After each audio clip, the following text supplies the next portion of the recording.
பிடிச்சிட்டு தான் போகணும், பிடிச்சிட்டு தான் வருவாங்க. என்ன பெட்ல அட்மிட் பண்ணி நிறைய ட்ரீட்மெண்ட் அதெல்லாம் ரொம்ப பிரச்சனை அனுபவிச்சேன். ஏன்னா அதனால எனக்கு 10 வருஷம் குழந்தை இல்லை. அதுக்கப்புறம் தான் குழந்தை எனக்கு உருவாச்சு. அந்த குழந்தை பிறந்த பின்னாடி எனக்கு நிறைய மிராக்கள் நடந்தது. ஏன் அப்படின்னா இந்த ப்ராடக்டே எனக்கு என் குழந்தை பிறந்த பின்னாடி தான் எனக்கு கிடைச்சது. அது கிடைச்ச பின்னாடி இன்னைக்கு நான் முழு ஆரோக்கியமா இந்த ஸ்டேஜ் ஏறி இருக்கேன்னா இந்த ஹெல்த் ப்ராடக்ட் தான்.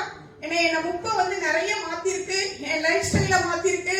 அதே மாதிரி என்னுடைய ஃபேமிலி எல்லாருமே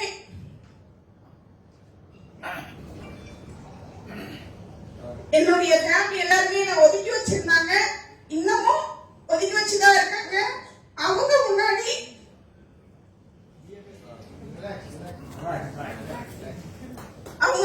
நான் இந்த லைஃபே எனக்கு வந்து இன்னும் மேல மேல நான் உயர்ந்து அவங்க முன்னாடி நான் உயர்ந்து நிக்கணும் அப்படின்றதுக்காக நான் இதை வெறியா செஞ்சுட்டு இருக்கேன். ஏன்னா அந்த அளவுக்கு என்ன உணர்வுபூர்வமா உணர வச்சு ஏன்னா மந்த்லி ப்ராப்ளம் ரெகுலரா மாசம் போகிற அளவுக்கு என்ன கொண்டு வந்திருக்கு.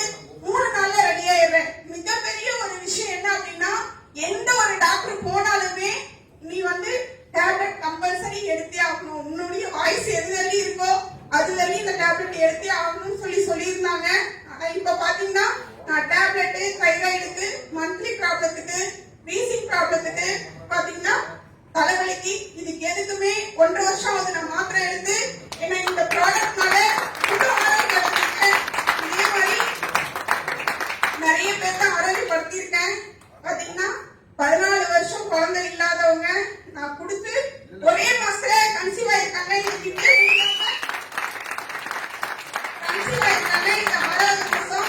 ஏன்னா எங்களுக்கு இப்பதான் அவங்க என்னன்னா ஃபுல்லா ஏன்னா 5 மாசம் வரையும் யார்கிட்டையும் சொல்லாதீங்கன்னு சொல்லியிருந்தாங்க. ஆனா இப்ப பாத்தீங்கன்னா இப்பதான் ஒரு கிடைச்ச எங்களுக்கு ஒரு 20 நாள் தான் தகவல் கிடைச்சது. மிகப்பெரிய